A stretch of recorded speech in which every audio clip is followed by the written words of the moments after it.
D'ores et déjà, attention, spoiler. Si tu n'es pas à jour dans la série Loki, quitte la vidéo dès maintenant, il va falloir qu'on en parle.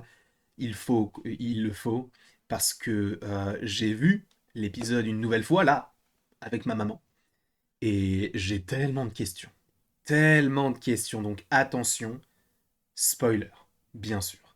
Sachez déjà que je suis très content de vous retrouver aujourd'hui pour une nouvelle vidéo en lien avec l'univers Marvel.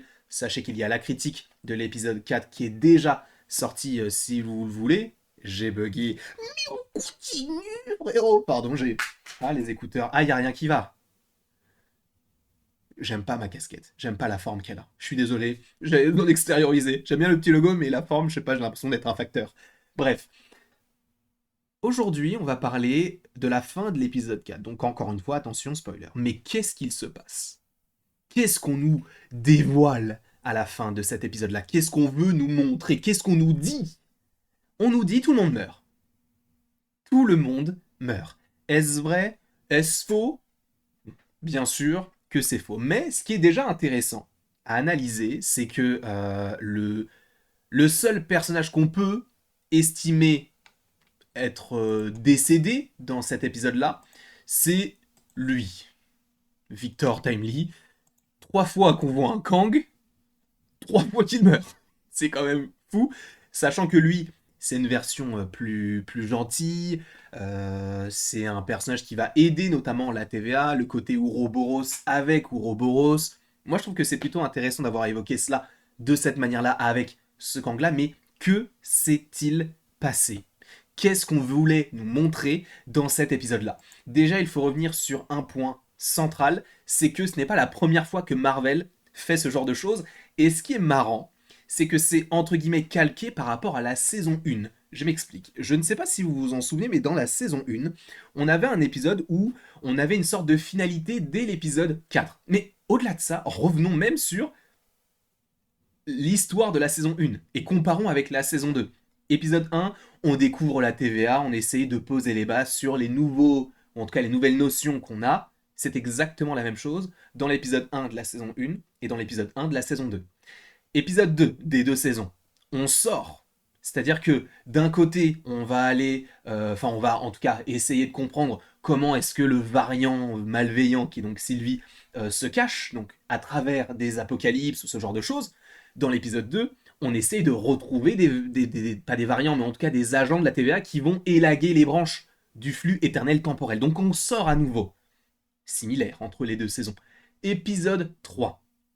On est sur une esthétique très particulière des deux côtés. D'un côté, on a Lamentis, le ciel violet, quelque chose d'assez sombre même dans son propos, tout ça, c'est assez intéressant par ailleurs, et on a toujours ce rapport avec la mythologie nordique, avec d'un côté Loki qui chante une chanson dans... Je suppose que c'est dans une langue du Nord, voilà, pour être plus global, et au-delà de ça, dans l'épisode 3, qu'est-ce qu'on a? On a un lien encore avec le côté nordique, avec Balder, avec Thor, avec Odin, et on a une esthétique très particulière puisqu'on est en 19, non pas 1900, mais 1868 et 93. Donc on est encore une fois sur une esthétique très particulière. Et à la fin de l'épisode 3, des deux côtés, saison 1 et saison 2, boum, on va où? À la TVA.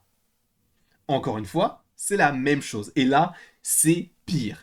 C'est pire, c'est encore la même chose avec l'épisode 4. Pourquoi? Parce que d'un côté, avec l'épisode 4, on a le dénouement, le faux dénouement, avec les gardiens du temps, ah bah non, ils n'existent pas. Et là, on va sauver la TVA, ah bah non, on n'a pas réussi.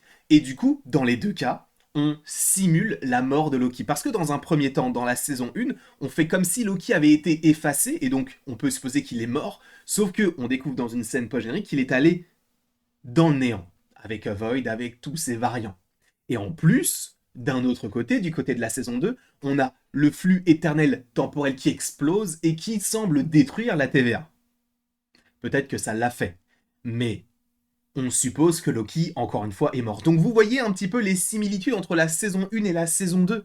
Mais donc, pour moi, c'est évident, personne n'est mort. Ce n'est pas possible. Parce que, et encore, je suis gentil pour encore me focaliser sur le trailer, mais il y a des scènes du trailer de Loki saison 2 qu'on n'a pas encore vu. Le moment où on a les jet skis avec Mobius, les moments où on a les choses qui commencent à s'effilocher, comme l'a été Victor Timely dans cet épisode-là, mais à un moment donné, je crois qu'on a Sylvie qui est en face d'un disque qui s'effiloche, on a la TVA elle-même qui s'effiloche, il y a trop de choses qui font ce genre de choses, justement. Je pense que ça les a peut-être projetés, mais ils ne sont pas morts. Ou alors peut-être qu'ils sont morts, mais on va les revoir. Je vous rappelle qu'il reste 2 épisodes d'une série du nom de Loki. Tu penses vraiment que Loki est mort? En plus, pour revenir sur les personnages qui étaient censés être morts, je vous rappelle que B15, il y a une scène dans les trailers où on la voit habillée comme une sorte de docteur, d'infirmière ou de vétérinaire. En tout cas, elle a une blouse blanche, donc on peut supposer qu'elle travaille dans le corps médical. Est-ce qu'elle va retrouver sa vie? On n'en sait strictement rien. Mais elle est donc de retour dans une scène alors qu'on est supposé la croire morte. Pareil pour Kazay. Kazay, il y a une scène dans le trailer où on le voit entouré de noir et de blanc, il semble se cacher de quelque chose. Évidemment qu'ils ne sont pas morts, c'est évident. Loki va revenir. Kang, alors peut-être que pour moi ce variant-là, Victor Timely, pour moi il est mort. Lui c'est sûr, parce que la manière dont c'est évoqué, je sais pas, la manière dont il s'effiloche, quand tu t'effiloches c'est que c'est terminé, je pense. Eux on les a pas vus se faire effilocher, ce sont pas des ficellos les gars. Kang, lui, ça a été un ficello. La dernière personne qu'on a vu être effilochée de cette manière-là, c'était Mister Fantastic dans Doctor Strange in the Multiverse of Madness. Donc, ça fait quand même longtemps. Mais on a quand même des similitudes, tu vois, avec le fait que oui, bon, ils sont morts. Donc pour moi, Victor Timely, il est mort. Mais je pense qu'il y a encore anguille sous roche, c'est évident. Celui qui demeure, pour l'instant, son plan se déroule à merveille. Il savait tout ce qui allait se passer. C'est évident. Pourquoi? Et c'est vraiment la question que je vous pose. Parce que là, on est en train de dire qu'il est mort, mais Victor Timely, est-ce qu'il va revenir dans une autre forme? Est-ce qu'on va le revoir par le passé? Mais pourquoi celui qui demeure aurait choisi Victor Timely alors qu'il savait dans son plan qu'il allait mourir? Parce que dans son plan, il y a une volonté derrière, une cascade d'événements qui feront qu'il gagnera. Mais comment? On le saura dans l'épisode 5 et l'épisode 6. Mais en tout cas, à la fin de l'épisode 4, je pense qu'il faut partir du principe qu'ils ne sont pas morts. Aucun des personnages n'est mort. Aucun. À part, je pense, Victor Timely, mais qu'on pourra revoir, je pense, avec le passé, le présent, le futur. Mais en tout cas, là, on va revoir Loki, on va revoir Sylvie, on va revoir Mobius, on va revoir B15, on va revoir Ouroboros, on va revoir, j'allais dire X5, mais non, on s'en fout. Mais on va revoir le personnage de B15. En plus, elle, Ravonna, qui a été effacée, elle est dans le néant. Qu'est-ce qu'elle va faire dans le néant? Est-ce qu'on va revoir Kid Loki? Est-ce qu'on va est-ce qu'on va le revoir enfin? Et qu'on se dise, ah ok, les Young Avengers, on s'en branle maintenant, les Young Avengers, je t'avoue, on s'en fout un peu. Mais ils ne sont pas morts. Ce n'est pas possible.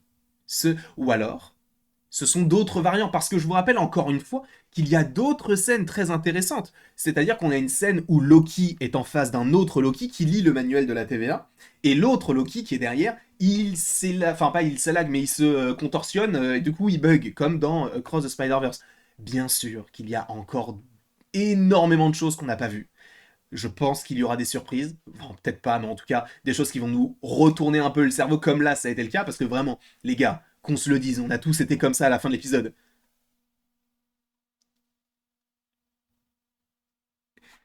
Hey, hey, yo, on le sait. Toi-même, tu le sais. Tu ne peux pas te méprendre, on ne peut pas ne pas être choqué de se dire, ah bah tiens, bah ils sont tous morts. Et ils ont perdu. Déjà, quand tu vois Kang courir, enfin, quand tu vois Victor Timely courir et que il s'efface, tu te dis, bon, c'est terminé.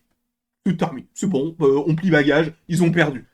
Mais ils ont perdu pour mieux gagner par la suite. Quoi qu'il en soit, n'hésitez pas vous à me mettre en commentaire ce que vous avez pensé de cette scène-là, mais bien sûr, est-ce que vous pensez qu'ils sont morts, qu'ils sont vivants? Moi je pense qu'ils sont vivants, enfin, il n'y a même pas de question, il reste 2 épisodes de Loki. Bien sûr qu'il n'est pas mort, il va revenir. Alors est-ce qu'il reviendra dans le corps d'un autre personnage, qui n'est d'autre que Loki, mais un autre Loki? J'en sais rien, mais pour moi, à part Victor Timely, il n'y a pas de doute. Ils sont tous en vie. Je vous remercie en tout cas beaucoup d'avoir regardé cette vidéo. N'hésitez surtout pas à l'aimer, à la partager, à la commenter et vous abonner si ce n'est pas déjà le cas. Et après tout ceci, il ne me reste plus qu'à vous dire à la prochaine pour la prochaine. J'ai oublié d'appuyer sur le bouton outro. Non mais c'est une dinguerie. Comme dirait Maxime Biaggi, c'est une dinguerie de faire ça. Pardon, je suis pas très, je suis pas limité. Ça a sûrement en plus saturé, donc bon, hein, voilà.